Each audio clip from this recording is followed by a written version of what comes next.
A esperteza, quando é muita, come o dono. O aforismo aplicado à política do dia a dia é atribuído a Tancredo Neves, o pacificador, ao presidente da República que não viveu para assumir o mandato para o qual foi eleito e cuja eleição pôs fim à ditadura militar. Coube a José Sarney, vice de Tancredo, que efetivamente tomou posse, pacificar o país na esteira de 21 anos de arbítrios, de autoritarismo, de violências brutais que visavam aniquilar duas gerações de políticos que estavam em formação para tocar o Brasil entre os anos 1960 e 1970.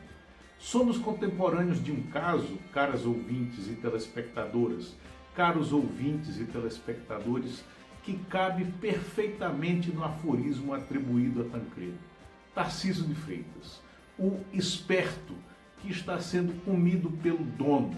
Mas será que tudo não passa de uma tortuosa estratégia destinada a embaralhar as cartas da cena política e esconder a fuga do governador de São Paulo da ribalta nacional? Eu sou Luiz Costa Pinto, da Plataforma Brasília, e vou mostrar a você que Tancredo Neves podia até mesmo estar pensando em Tarcísio ao produzir esses paralelos, esses aforismos, para explicar a política que lhe era contemporânea. Claro que no momento de livre pensar é só pensar. Esse aforismo provocação, que já é do Milor Fernandes, e serve para explicar a vida e suas implicações, o ato político e suas consequências.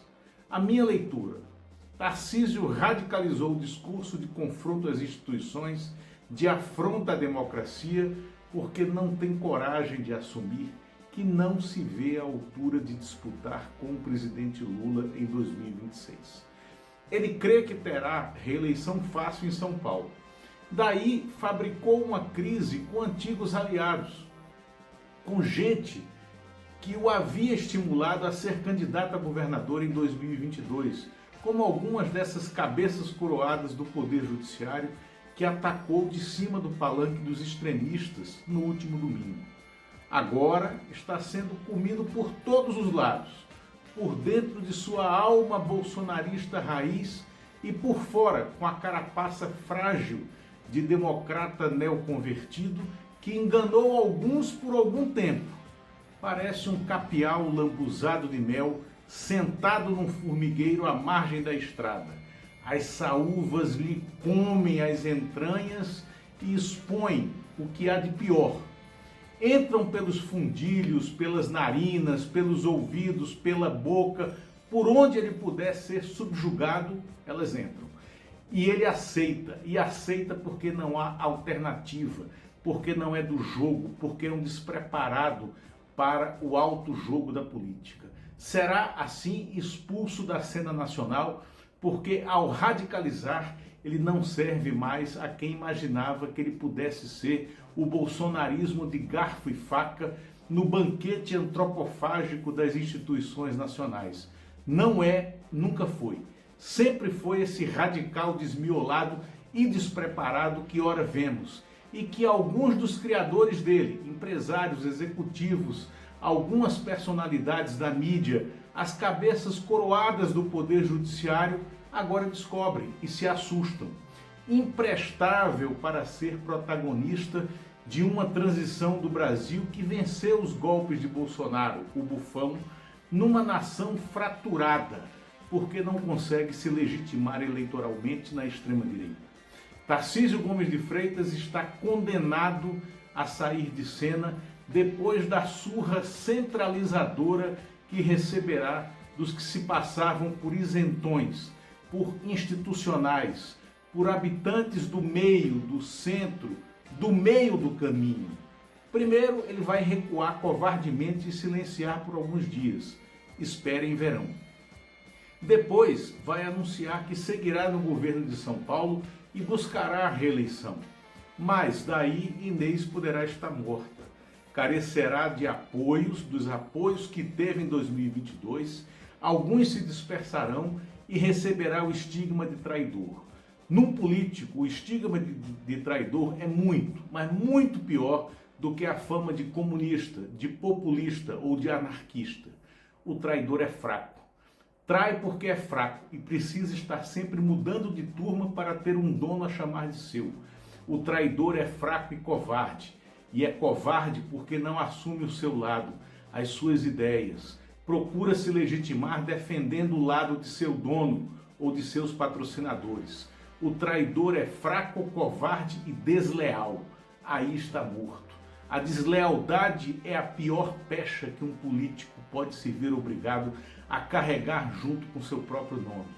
E para os ex-amigos que tinha no judiciário, Tarcísio Gomes de Freitas é um homem vil e desleal, desde o palanque dos extremistas na Paulista no último domingo. Se o governador de São Paulo quis bancar o esperto e fazer um discurso que o apresentasse inteiramente colado à imagem de Jair Bolsonaro e às quizilhas mais radicais da extrema-direita, a pretensão de esperteza extrapolou os limites e comeu o mal político que emergia na personagem. Se Tarcísio tentou, espertamente, inviabilizar-se para uma eleição nacional, sem pagar o preço do refúgio, sem se comprometer a dizer não para os bolsonaristas de terno e gravata que fingem civilidade em Brasília, a esperteza também foi tamanha que comeu o dono. Devorado pelas saúvas extremistas neste banquete antropofágico do malandro carioca que se vendeu como executivo paulista, terá dificuldades de regressar à sua base e ser candidato à reeleição, restaurando a tropa de 2022. E como eu prometi que traria outro aforismo de Tancredo Neves a explicar Tarcísio, aqui vai. Quando lhe disseram que Magalhães Pinto, seu adversário político em Minas Gerais e banqueiro do Banco Nacional, conspirava com militares radicais pouco antes do golpe militar de 1964, definiu Tancredo, abre aspas, a cabeça do Magalhães funciona como um terreno baldio onde há sempre alguém atirando alguma sujeira, fecha aspas. Por isso mesmo se pode dizer do governador de São Paulo quando se diz que ele está a conspirar com figuras mequetrefes como Jair Bolsonaro e Valdemar Costa Neto, Ciro Nogueira e Antônio Rueda. Abre aspas. A cabeça do Tarcísio funciona como um terreno baldio, onde há sempre alguém atirando alguma sujeira. Fecha aspas. Obrigado, até logo.